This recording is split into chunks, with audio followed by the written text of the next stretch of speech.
Skip it up and that up. So a company called Given Imaging, they're based out of Israel, has had cleared by the FDA a new way for you to get a colonoscopy. Now, you're probably wondering why I'm talking about it on here, but it is amazing technology.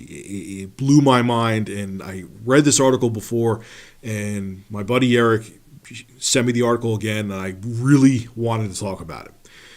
So here, actually, even though I'm only 32, I've had one or two friends who had to get a colonoscopy, and it's not pleasant. Here's how it goes. You go to the doctor, they usually put you under some kind of anesthetic, and you get a flexible tube with a camera on the end of it. Let's be real here. I'm not CNN. I could say it how it is. Shoved up your ass. And they look at your colon through there to see if there's any kind of cancerous polyps or, there's other things they could look in your colon for too, not just cancer. But it's not pretty how it's done, and it's not pleasant. The company Given Imaging has, I'll show a picture of it now, it's literally called, they trademarked it as a PillCam. And the FDA approved it, where you swallow it, it's bite-sized. You swallow it just like a pill. It's going to look bigger in the pictures as you're going to see in the screen, but it's not that big. All right, it takes about 8 hours to go through your system. And what you have is on your waist, you have a receiver that records images that the pill takes as it's traveling throughout your large intestine for 8 hours. And the doctor can then review those images to see if you have, he can look at your colon that way and see if you have polyps or any other things wrong with you. It's pretty amazing stuff. Now, they don't, and this is the part that bothers me, they don't want to position it as a substitute, because doctors who do colonoscopies, that's their bread and butter.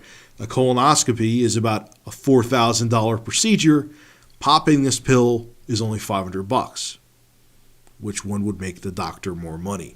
Also, too, they're saying that the images aren't as clear as you would get from a conventional colonoscopy. So they're saying, we don't want to say it's an alternative to it. They want to do it for people who have troubles getting conventional colonoscopies. There's 750,000 people in the United States alone that, for whatever reason, that their digestive issues or other issues they're having, they can't actually have the procedure done. And this is a way that they could get these colonoscopies.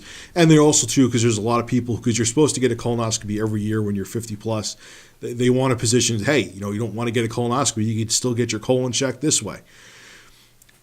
This is a bittersweet story to me, because the thing I mentioned before is that Given Imaging didn't want to position it to doctors as an alternative to a regular colonoscopy, because they know that the doctors make more money doing conventional colonoscopies.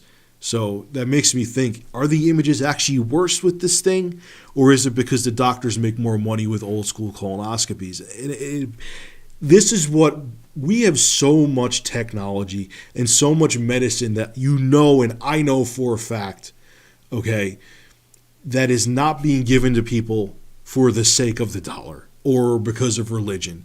I remember back when Bush was in office and stem cell research was curbed because it was coming from aborted fetuses, and people thought it was morally wrong to use the stem cells. Which, look, I'm not going to whether I'm not for abortion or not for abortion. I'm not touching that subject.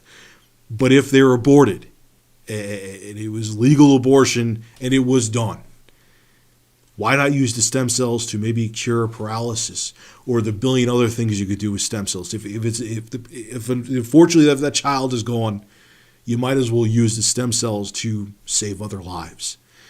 And a camera that's the size of a pill that you swallow that could save your life by giving images to the doctor to tell you if you have cancer or not.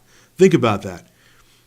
There's other technology, but the problem is that pharmaceutical companies make more money off of not curing things. They make money off of sticking you on pills for life. Okay, you go to the doctor, you find out you have some kind of chronic illness. I'm sure there's ways to cure tons of illnesses out there, but why cure it when they could keep you as a lifelong customer? Think about that. You have high cholesterol, you have something else, you have some other chronic illness that you got to take a pill for. Why, cure it? Let's just make him make he or she be on some pill regimen for the rest of their life and we can make billions upon billions of dollars off of people that way. Don't cure it, just quell it because there's more money in it. And you know there's cures for other things out there. If we have a fucking pill that you can swallow that could take high-resolution images to tell your doctor if you may have colon cancer or not, you know there's other things out there that are not being brought to the market because there's big pharmaceutical companies that know if they are brought and can cure different ailments, they would make less money. It's all about that dollar, man. So this story to me is bittersweet. Anyway, folks, make sure to rate, comment, favorite, and subscribe. And as always, thank you for supporting Review Tech USA. Have a good one.